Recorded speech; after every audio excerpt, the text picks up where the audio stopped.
बाप्पा, आम्ही तुझे उपकार मानतो परमेश्वरा, तू आम्हाला एकत्र केलं आहे. दे बाप्पा, आता जे काही आम्ही वचन घेऊ, आजच्या वचनाद्वारे पवित्र आत्मा तू आम्हाला सर्वांना शिकव, कारण तू आमचा उत्तम शिक्षक आहे. प्रभू प्रभू आम्ही विश्वास ठेवतो.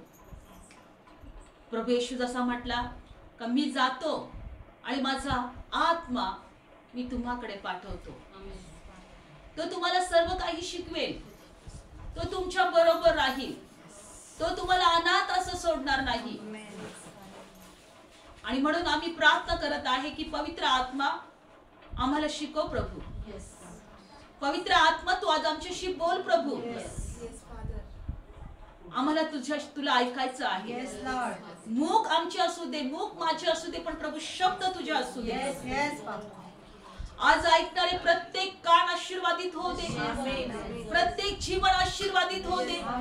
हर एक बंधन तुटले जाऊ दे, हर एक निराशा निघून जाऊ दे, आणि तुझे लेकर आशीर्वादित हो. माझ्या देवा, आज कुणाला रिकाम पाठवू नको. आज प्रत्येकाची भेट घे प्रभू. आज प्रत्येकाला आशीर्वाद दे प्रभू.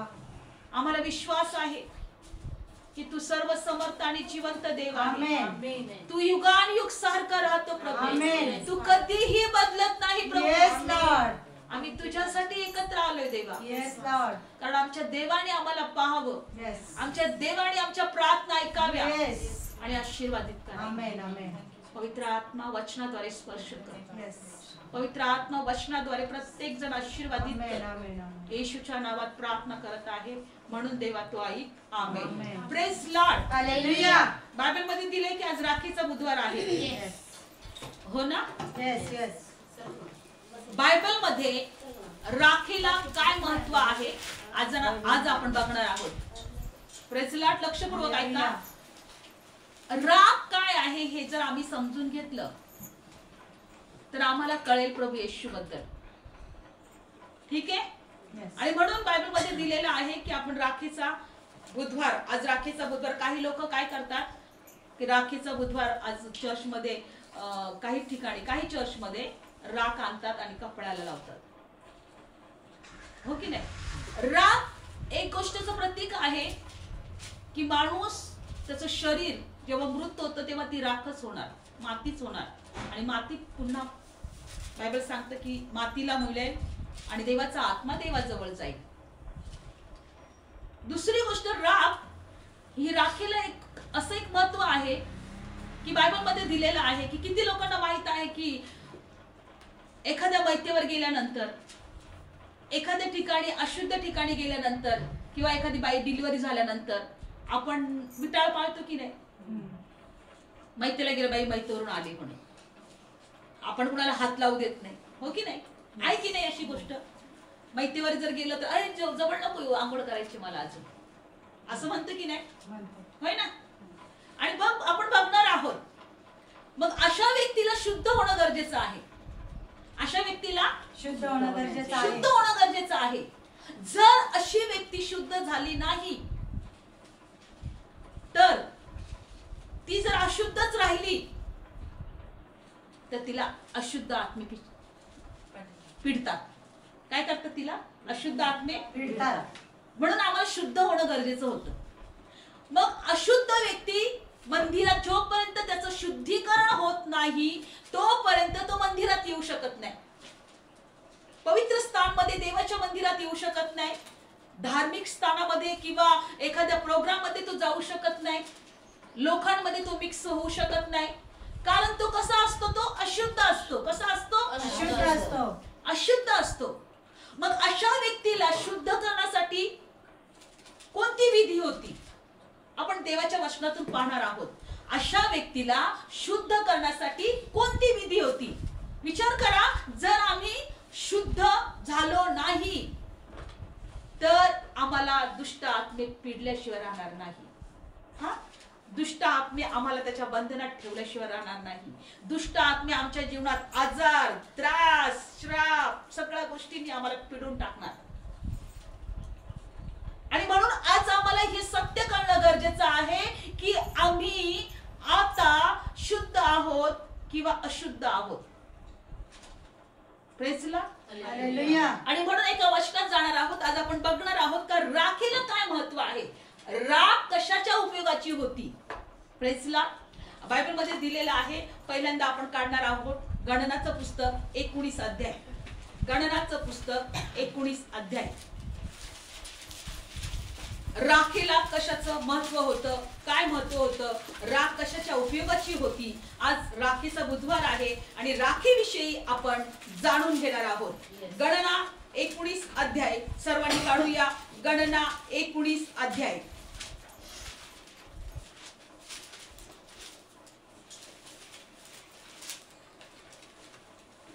काढलं वचन?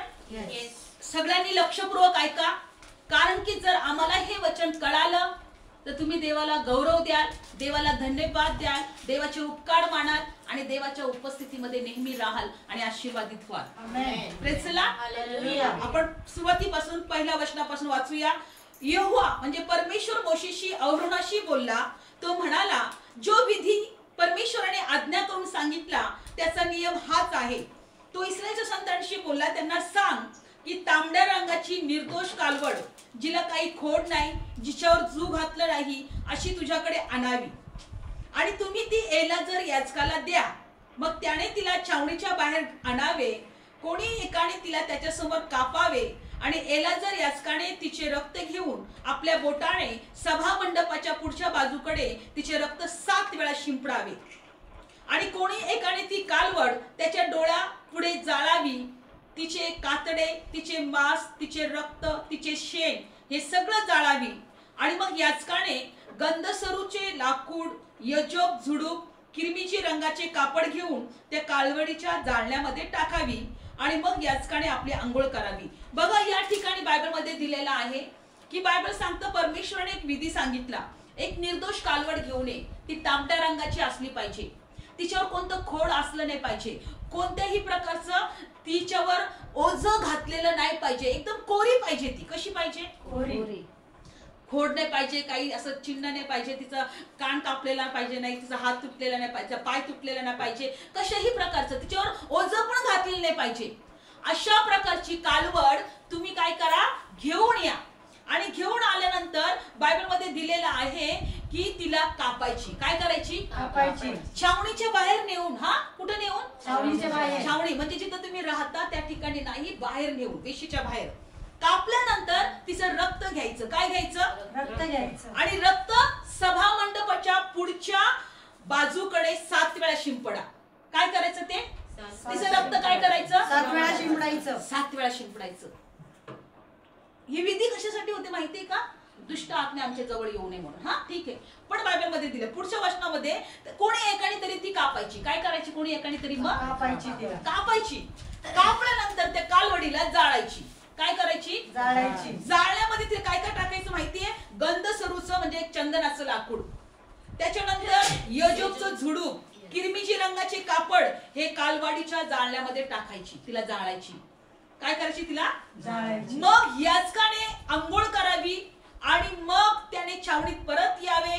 संध्याकाळपर्यंत त्याने अशुद्ध राहावे, कारण त्यांनी जाळली म्हणून. मग ज्याने ती कालवड जाळली त्याने आपले वस्त्र पाण्याने आंघोळ करावी, धुवावे, संध्याकाळपर्यंत अशुद्ध राहावे आणि शुद्ध असलेल्या माणसाने, मग शुद्ध जो माणूस झालेला आहे ऑलरेडी, त्याने ती राख गोळा करून छावणीच्या बाहेर शुद्ध ठिकाणी ठेवायची आणि ती राख काय करायची? गोळा करायची आणि शुद्ध ठिकाणी ठेवायची. आणि मग बायबल मध्ये दिलेलं आहे पुढचं, आणि मग शुद्ध धाव आणि जो कालवडीची राख गोळा करतो त्यांनी आपले वस्त्र धुवावे, संध्याकाळपर्यंत अशुद्ध राहावे. इस्रायलच्या संतानासाठी, त्यांच्यामध्ये जे काही उपरी कोणी राहणारे असतील त्यांच्यासाठी नियम आहे. आणि मग 11 वचन, मग कोणत्या तरी मनुष्याच्या प्रेताला जो कोणी शिवतो त्याने 7 दिवस अशुद्ध राहावे आणि त्याने 3ऱ्या दिवशी ती राख घेऊन आपणाला शुद्ध करावे. काय करावे? शुद्ध मग करावे. 7व्या दिवशी तो शुद्ध होईल. पण जर 2ऱ्या दिवशी आपण तो शुद्ध करणार नाही तर 7व्या दिवशी पण शुद्ध करणार नाही. जो कोणी मेलेल्या माणसाला म्हणजे मेलेल्या माणसाच्या शरीराला शिवतो आणि आपण शुद्ध करत नाही तो परमेश्वराच्या मंडपाला विटळतो आणि तो जीव इस्रायलातून छेदून टाकला जाईल, कारण अशुद्धी दूर करण्याचे पाणी त्याच्यावर शिंपडले नाही. तो अशुद्ध होईल, त्याचे अशुद्ध पण अजून त्याच्यावर राहील. जो कोणी मैतेवर जातो, मेलेल्या माणसाच्या मैतेवर जातो आणि त्याने आल्यानंतर त्यांनी काय करायचं, पहिले ती राख असते ती पाण्यात टाकायची. कोणी शुद्ध असेल त्यांनी, आणि शुद्ध असेल त्यांनी काय करायचं, ते पाणी टाकलेलं राखीचं पाणी त्याच्यावर शिंपडायचं. तिसऱ्या दिवशी किंवा सातव्या दिवशी, तिसऱ्या दिवशी आणि सातव्या दिवशी जोपर्यंत ते पाणी त्याच्या अंगावर शिंपडलं जाणार नाही तोपर्यंत तो देवाच्या मंदिरात येऊ शकत नाही. देवाच्या उपस्थितीमध्ये मंडपामध्ये येऊ शकत नाही. आणि बायबल सांगतो की जोपर्यंत त्या पाण्याचं शुद्धीकरण होत नाही त्याची अशुद्ध दूर होणार नाही, त्याची अशुद्धता दूर होणार नाही. तोपर्यंत तो अशुद्धच राहील. काय राहील? अशुद्धच राहील. तो अशुद्धता त्याची दूर होणार नाही. नाही. तर ती राख, कालवडीची राख कशासाठी होती? मनुष्याचा अशुद्धपण दूर करण्यासाठी. लक्षपूर्वक ऐका.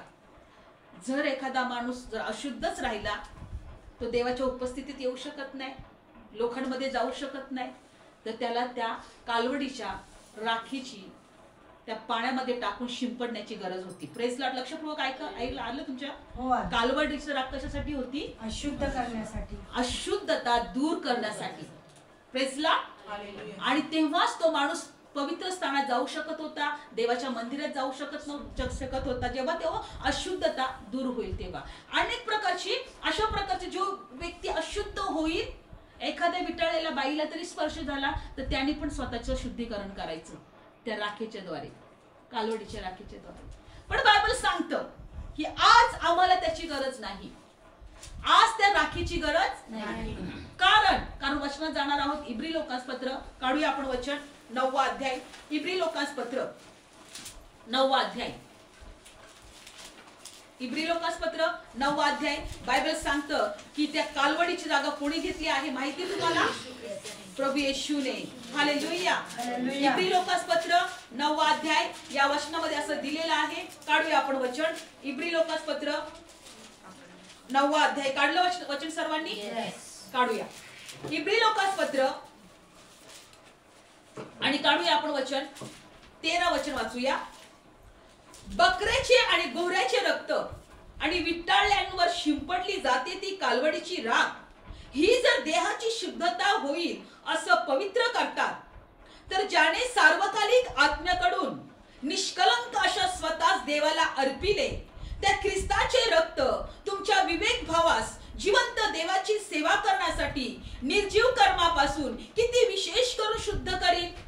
जर कालवडीची राख ही जर तुमच्या देहाला शुद्ध करतात, तर ज्याने बायबल मध्ये दिलेलं आहे की स्वतःचं रक्त अर्पण केलं तुम्हाला शुद्ध करण्यासाठी, कालवडीची राख जर तुम्हाला शुद्ध करू शकते, तर प्रभू येशूचं रक्त तुम्हाला किती विशेष करून शुद्ध करेल.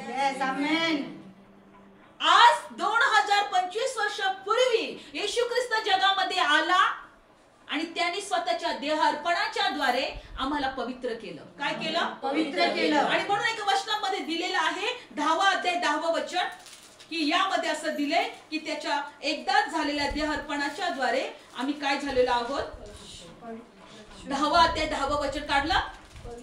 येशू ख्रिस्ताच्या देहाच्या एकदाच झालेल्या अर्पणाद्वारे आपण पवित्र केलेले आहोत. लक्षपूर्वक ऐका.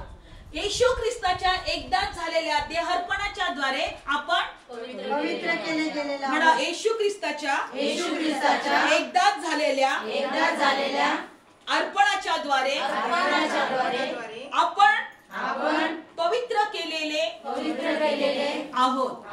आता कालवडीच्या राखीची गरज आहे का? नाही. म्हणून आज आपण आलो का हातपाय तोंड धुतले, आंघोळ केली तरी झालं. तरी झालं. आता आमच्या मनामध्ये फक्त आता नाही, आता आंघोळ केली, आता जाऊ शकतो कुठे पण. आता आमच्या मनामध्ये ती समजूत झाली, आता शुद्ध. पण शुद्ध करण्यासाठी कालवडीची राखच पाहिजे होती, शुद्ध करण्यासाठी. लक्षपूर्वक ऐका. आणि अशा प्रकारे विधी करून तिला जाळण्यात येत होतं आणि ती राख गोळा करून ठेवण्यात येत होती. जोपर्यंत ते राखेच्या द्वारे त्याचं शुद्धीकरणाचं पाणी त्याच्यावर शिंपडलं जात नसायचं तोपर्यंत ती व्यक्ती अशुद्धच. आणि अशुद्ध ती देवाच्या मंदिरात येऊ शकत नव्हती. प्रार्थनेत कुठे किंवा कोणत्या कार्यक्रमामध्ये जाऊ शकत नव्हती. जर ती अशुद्ध आहे, दुष्ट आत्मे तिला सोडत नसायचे. पण आज आम्हाला ह्या गोष्टीचं ज्ञान झालं आहे. आज आम्हाला हे कळालेलं आहे का आम्ही येशूच्या देहार्पणाच्या द्वारे पवित्र झालेलो आहोत. आमेन. आणि जेव्हा आम्हाला हे कळतं येशूच्या देहार्पणाच्या द्वारे आम्ही पवित्र झालेलो आहोत, तेव्हा अशुद्ध आत्मे आमच्या जवळ येणार नाही. हालेलुया.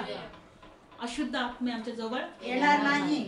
आम्ही बंधनात नसणार, आम्ही श्रापात नसणार, आम्ही कोणत्याही सैतानाच्या किंवा दुष्टाच्या तावडीत सापडणार नाही. फक्त आम्हाला रोज प्रभूला धन्यवाद द्यायचे. काय करायचे? धन्यवाद द्यायचा आहे. त्याच्या सर्व उपकारांसाठी. Yes. काय करायचं आहे? धन्यवाद द्यायचा आहे. धन्यवाद द्यायचा आहे. बघा, येशू ख्रिस्त जगामध्ये आला पण नव्हता तेव्हा ते स्तोत्रसंहिता 103 लिहिलेलं आहे. स्तोत्रसंहिता 103 लिहिलेलं आहे का हे माझ्या जीवा परमेश्वराचा धन्यवाद कर. काढूया आपण ते वचन का हे माझ्या जीवा परमेश्वराचा काय कर? धन्यवाद कर. धन्यवाद कर. हे माझ्या अंतर्यामा त्याचे उपकार विसरू नको. काढूया वचन आपण. स्तोत्रसंहिता 103 अध्याय. लक्षपूर्वक ऐका. आता फक्त आपल्याला परमेश्वराचा धन्यवाद द्यायचा आहे. काय करायचं आहे? परमेश्वराचा धन्यवाद द्यायचा. देवाचे काय करायचे आहे? उपकार मानायचे आहे. उपकार मानायचा आहे. काढूया स्तोत्रसंहिता 103 अध्याय. काढलं सर्वांनी? Yes. धन्यवाद येशू. वाचा कोणीतरी. हे माझ्या जीवा परमेश्वराचा धन्यवाद कर. हे माझ्या सर्व अंतर्यामा त्याच्या पवित्र नावाचा धन्यवाद कर. हे माझ्या जीवा परमेश्वराचा धन्यवाद कर आणि त्याचे सर्व उपकार विसरू नको. आणि त्याचे सर्व उपकार विसरू नको. तो तुझ्या अन्यांची क्षमा करतो, पहिला उपकार.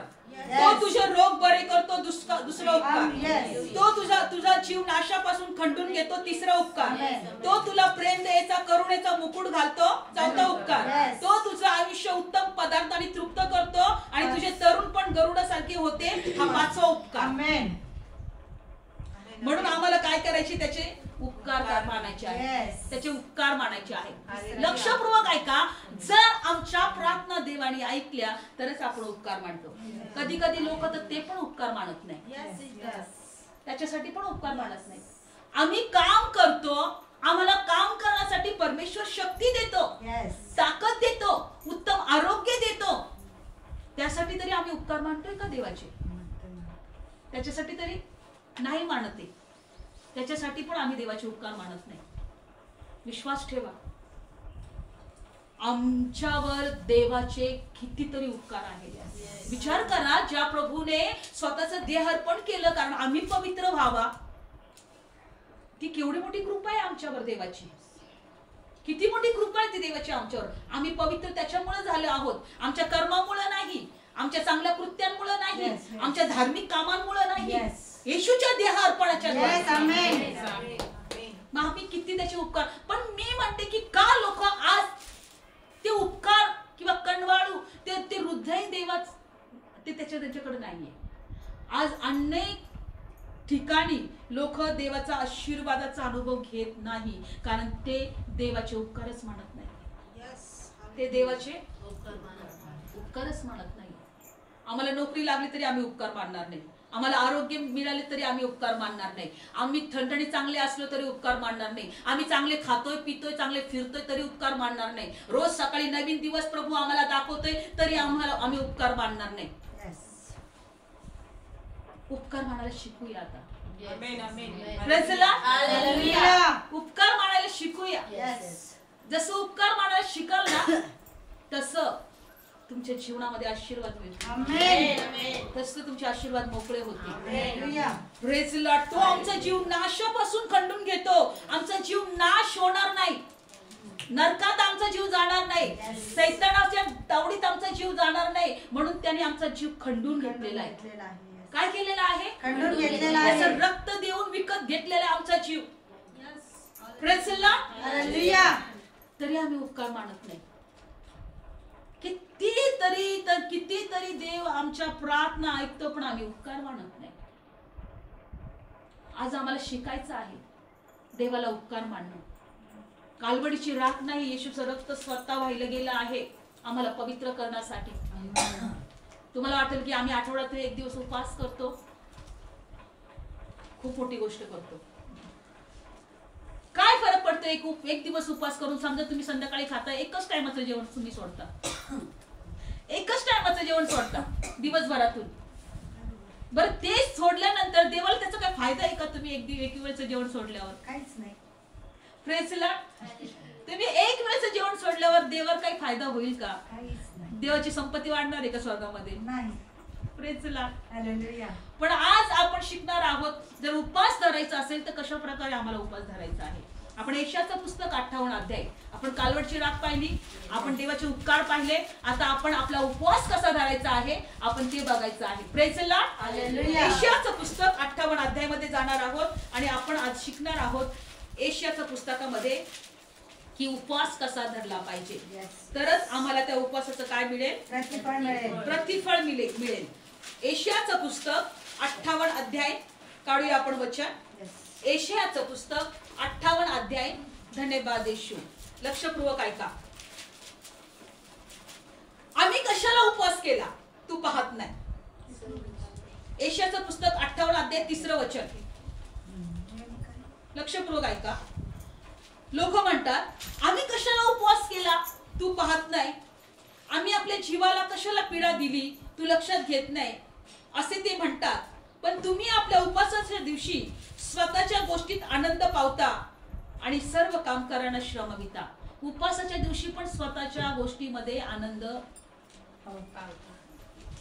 मिळवायला पाहता. Praise Lord. स्वतःच्याच गोष्टीतला आनंद बघता उपवास आहे. Praise Lord. हालेलुया. काय फराळ करायचंय? सावधानची खिचडी कारण कोणाला नाही आवडत, मग मला वडेच आवडतात. Praise Lord. हालेलुया. वडे बरं वाटतं. सावधान टोटरा बसतो ना, दही त्याच्यामध्ये दही पाहिजे. Praise Lord. हालेलुया. मग हे फ्रूट आवडत नाही मला, ते फळ आवडत नाही मला, आणि मग उपवास आहे आज मला, मग इथे नाही गेलं पाहिजे, तिथं नाही गेलं पाहिजे, उपवास आहे आज, मी याच्या घरी नाही गेलं पाहिजे, त्याच्या घरी नाही गेलं पाहिजे, उपवास आहे आज, ह्या कार्यक्रमामध्ये नाही गेलं पाहिजे. बघा स्वतःच्याच गोष्टी, तुम्हाला काय आवडतं ते तुम्ही बघता. Yes yes. आणि म्हणता मी आठवड्यातून एकदा उपवास करतो. येस. हो की नाही? आठवड्यातून एकदा आम्ही उपवास उपवास करतो. पण आज आपल्याला बघायचं आहे उपवास करता म्हणजे नेमकी प्रभू म्हणतो तुम्ही करताय काय. Praise Lord. लक्षपूर्वक ऐका 4 वचन. पहा तुम्ही विवाद करता, भांडण यासाठी, दुष्टतेच्या ठोशाने मारण्यासाठी उपवास करता काय. तुमचा शब्द उंच स्थानात ऐकू जावा म्हणून तुम्ही आजच्या प्रमाणे उपवास करणार नाही का. तुम्ही असा विश्वास ठेवा मी असा उपवास करणार आहे तर ते कुणालाही दिसला नाही पाहिजे, फक्त देवाला कळला पाहिजे. आमेन. आणि माझा शब्द उंच स्थानात गेलाच पाहिजे. आमेन. देवाच्या पवित्र स्थानामध्ये, देवाच्या स्वर्गाच्या स्थानामध्ये तो गेलाच पाहिजे. आमेन. असा उपवास धरा. पुढचं, जो उपवास म्हणजे मनुष्याने आपल्या जीवाला पीडा देण्याचा दिवस मी निवडला आहे तो असाच आहे काय. परमेश्वर म्हणतो. कसा उपवास धरता बघा. लव्हाळ्याप्रमाणे तुम्ही डोके लवविता, म्हणजे एकदम स्वतःला नाराज कर उपवास आहे. किती लोकांना असं त्याच्या चेहऱ्यावर दिसतो उपवास आहे. म्हणजे एकदम त्याचा चेहरा सुकल्यासारखा दिसतो की नाही उपवास असल्यावर. आणि मग प्रभू म्हणतो तर लव्हाळ्याप्रमाणे तुम्ही तुमचं डोकं लवविता आणि आपल्यासाठी राख गोणताट पसरणे याला तू उपवास आणि परमेश्वराचा मान्य होण्याचा दिवस म्हणशील काय. प्रभू म्हणतो की तुम्ही लवळ्याप्रमाणे डोकं लववणे किंवा तुम्ही उदाशी असं डोकं तोंडावर दाखवणे, निराश असं होणे याला तुम्ही उपवास म्हणाल का. पूर्वी अंगाला गोणताट बांधायचे आणि राख पण फासायचे आणि 3-3 दिवस उपवास म्हणून लोकांना दाखवायचे कमी उपवासामध्ये. Praise Lord. हालेलुया. जसं आता याच्यामध्ये नाही का उपोषणाला बसतात, तसे उपोषणाला बसायचे पहिले 3-3 दिवसाला. राग पण अंगाला, म्हणजे आंघोळ बिंगळ काहीच करायची नाही, अंगाला राग घालायची, गोणताट नेसायचे, चांगले कपडे नाही, गोण्या कुठं असायचे ते अंगावर घालायचे, त्याने झाकायचे. पूर्वीचा उपवास असा असायचा. प्रभू म्हणतोय की हाच उपवास आहे का तुमचा. पण तुमचा उपवास कसा असला पाहिजे. 6वं वचन. दुष्टतेच्या बेड्या तोडा, जोखडाचे बंद सोडा, पीडितांना मोकळे करा, तुम्ही प्रत्येक जोखड मोडावे हाच मी निवडलेला उपवास नाही का. Praise Lord. दुष्टतेच्या बेड्या तोडणे. दुष्ट कोण आहे माहिती? सैतान. सैतान. त्यांनी लोकांना बांधलेले, आज Yes, yes, yes. लोकांना त्यांनी बांधलेले, आजारामध्ये बांधलंय, श्रापामध्ये बांधलंय, पापामध्ये बांधलंय, त्यांना गुलाम करून ठेवले. जो कोणी पाप करतो तो दुष्टाचा कोण आहे? सैतानाचा गुलाम आहे. आणि त्यांनी बंधनामध्ये ठेवलंय, बांधून ठेवलंय साखळदंडाने. पण त्यांच्या बेड्या आपल्याला तोडायचे उपासामध्ये. आमेन. उपासामध्ये त्यांना, प्रभू आम्ही उपास केलाय पण याच्यासाठी की या लोकांना सोडव प्रभू, जे Yes, बंधनात आहे, आमेन. Hallelujah. जे त्रासात आहे, जे आजारात आहे, जे दुखण्यात आहे, त्यांना सोडव प्रभू. सैतानाने जे बांधलेले आहे त्यांना सोडव प्रभू. आम्हाला असे उपास करायचा आहे, त्यांच्यासाठी उपास करायचा आहे.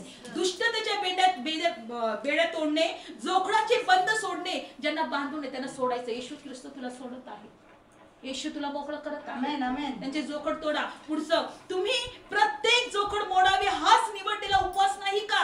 Yes. दुसरी गोष्ट, तू आपली भाकर भुकेलेल्यांना वाढावी आणि जी घालवलेल्या दरिद्रांना तू आपल्या घरी आणावे. तू कोणी उघडा पाहतोस तेव्हा त्या वस्त्राने झाकावे आणि तू स्वतःला स्वतःच्या देहापासून लपू नये, हाच उपवास आहे. Praise Lord. Hallelujah. जे भुकेले आहेत, तुझं एक वेळचं जेवण जर वाचलंय ना, तू उपवास केलाय आणि तो जेवण वाचलेला आहे. जा कोणी रस्त्यामध्ये तुला दिसेल, गरीब दिसेल, भिकारी दिसेल, तो एक वेळचं जेवण त्याला नेऊन दे. तू उपवास का केलाय? तुझ्या घरातलं जेवण वाचवण्यासाठी, किराणा वाचवण्यासाठी? बायबल सांगतं की आम्ही जर उपवास करतोय तर ती भाकर जी भुकेली आहेत त्यांना वाढा. Yes. तुमची इच्छा आहे तुमचा उपवास असा असला पाहिजे. Yes, yes. माझ्या वाट्याचं जेवण आहे ना, मग मी कुणाला तरी ते खाऊ घालन. करा असा उपवास. प्रभू म्हणतोय की तुमच्या वाट्याचं जेवण, तुम्ही जे भुकेले आहेत, जे कोणी गरीब आहे, भिकारी आहे, कुठं रस्त्यावर कोणाला दिसत आहे तुम्हाला, त्यांना म्हणा की धरा तुम्हाला जेवण आणले. करून बघा असा उपवास. Praise Lord. आणि बायबलमध्ये असं दिलेलं आहे पुढचं वचन की तू कोणी उघडा पाहतो त्याला वस्त्राने झाकावे. जर कोणी उघडा दिसेल तर त्याला कपडे पण द्या. हा उपवास आहे आमचा.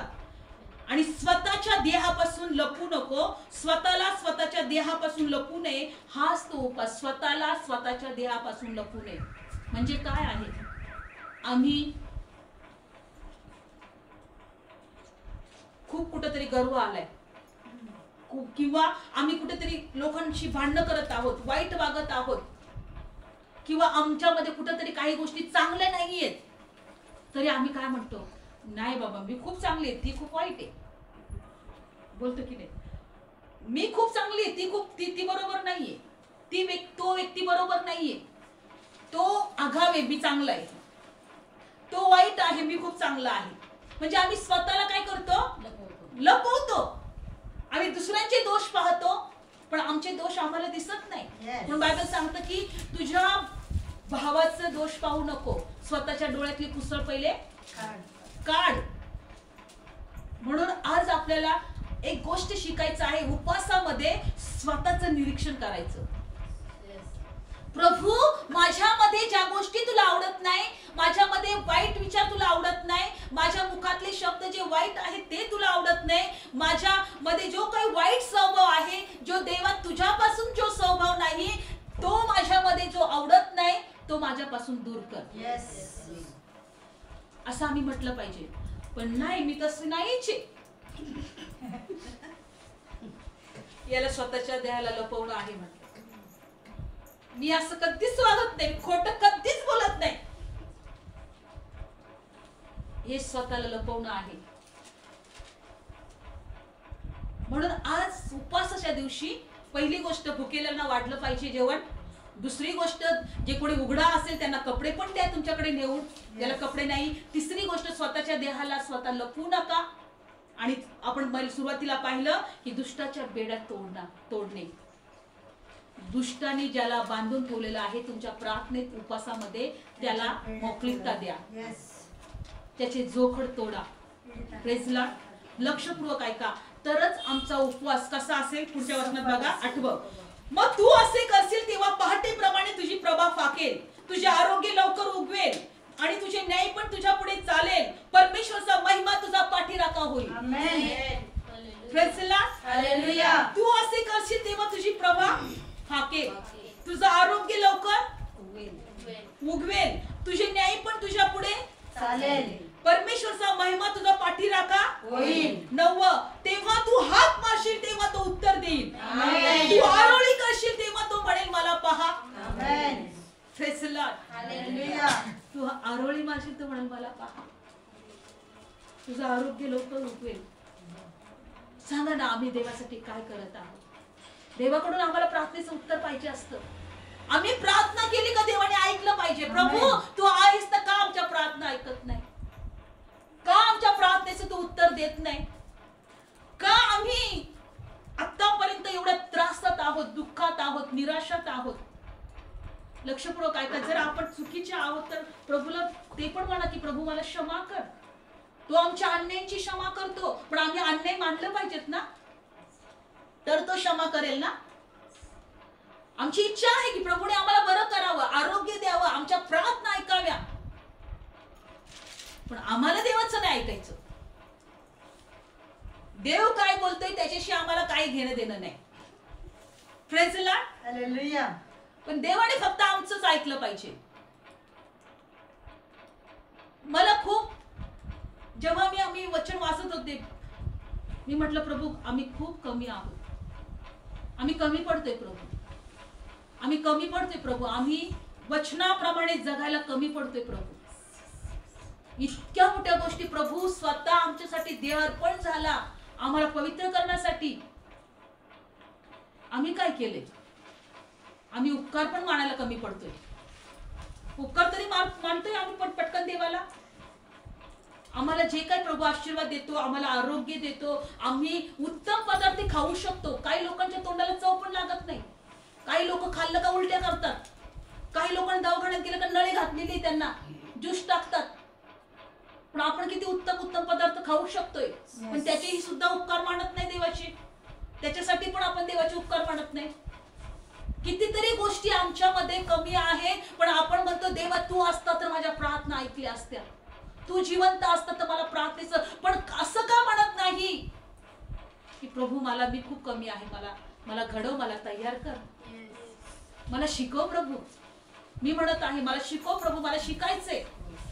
एका वचनात दिलेलं आहे इयोबाच्या पुस्तकात, दुःखामध्ये मला आरोळी मारतात पण ते म्हणत नाही, काय म्हणत नाही, मला शोधत नाही. इयोबाचं पुस्तक काढूया.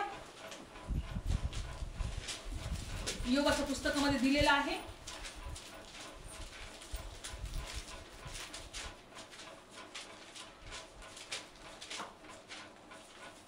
हा 35 अध्याय. इयोबाचं पुस्तक 35 अध्याय 9 वचन. इयोबाचं पुस्तक 35 अध्याय 9 वचन. काढा वचन.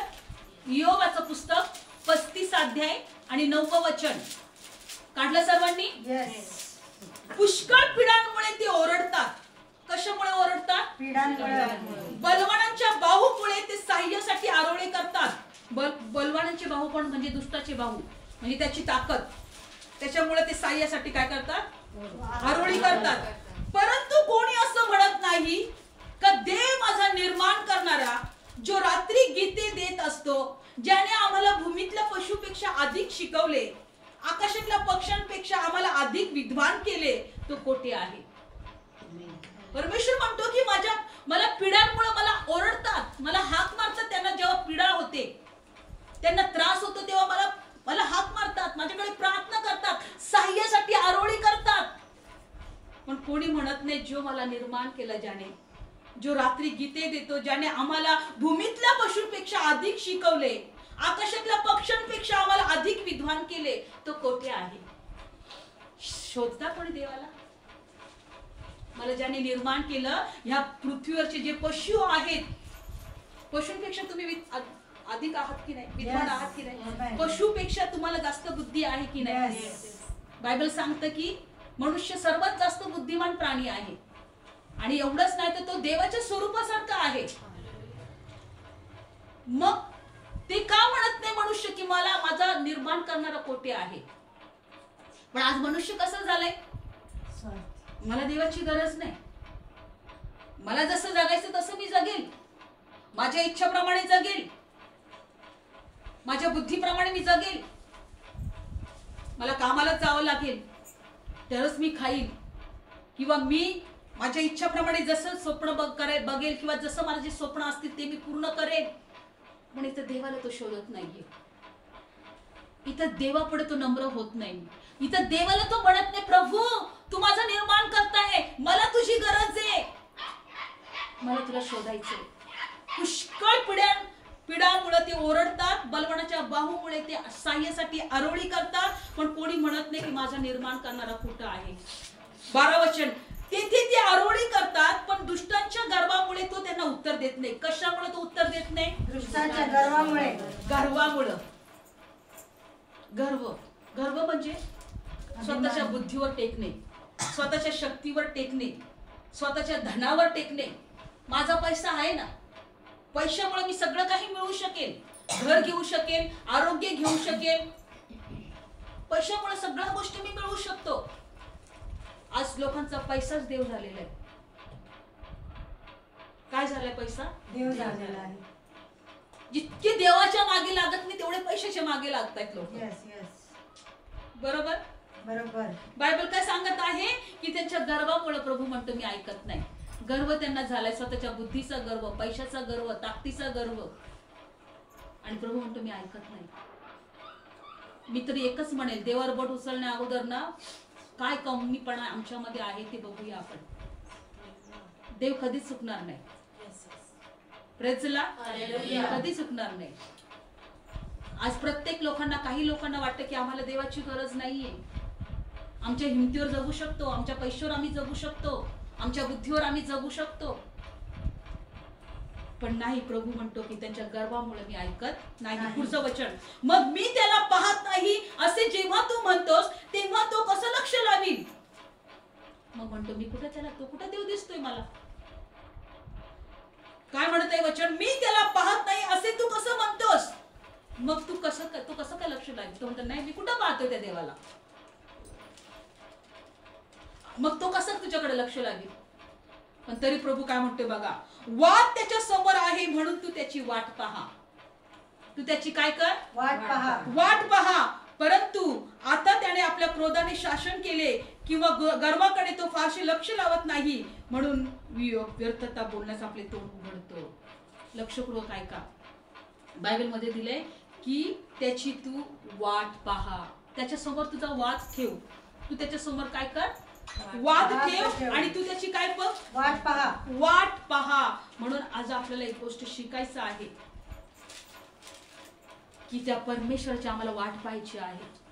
देवाला आम्हाला म्हणायचंय, प्रभू आम्हाला शिकव, आम्हाला घडव, आम्हाला तयार कर. आमच्यामध्ये ज्या गोष्टी चांगल्या नाही त्या काढून टाक. मला काल एका सिस्टरने फोन केला, सिस्टर माझ्या भावासाठी प्रार्थना करा. ऑपरेशन करून सुद्धा तो आंधळाच राहिले, त्याला दिसत नाही, त्याला दिसावं म्हणून प्रार्थना करा. तिला म्हटलं तुझा भाऊ उपास आपल्या प्रार्थना करतो का किंवा ईश्वर विश्वास ठेवतोय का? प्रभू ईश्वर नाही ना सिस्टर, तो नाही विश्वास ठेवत, पण मला माहिती ना माझ्या प्रार्थनेच्या द्वारे देव त्याला बरा करत. म्हटलं सिस्टर तुम्ही गोळ्या खा बरं, तुमचा भाऊ पण बरा होईल. मी म्हटलं तुम्ही गोळ्या खा, तुमचा भाऊ बरा होईल.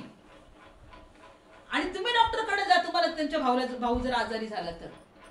त्याच्यानंतर मी त्यांना म्हटलं सिस्टर आपले डोळे, आपले कान, आपले हातपाय याच्यासाठी आपण प्रार्थना करतो, पण जेव्हा ते म्हातारे होतो ना, आपण पूर्ण म्हातारे, एकदम म्हातारे, तेव्हा आमचं अंधुक दिसायला लागतं. आमच्या डोळ्यात आम्ही दिसत पण नाही, आमचे कान पण आमचा बाहेर होतो, आमचे दात पण सगळे पडून जातात, आमचं शरीर सगळं असं पूर्ण वाकून जातं.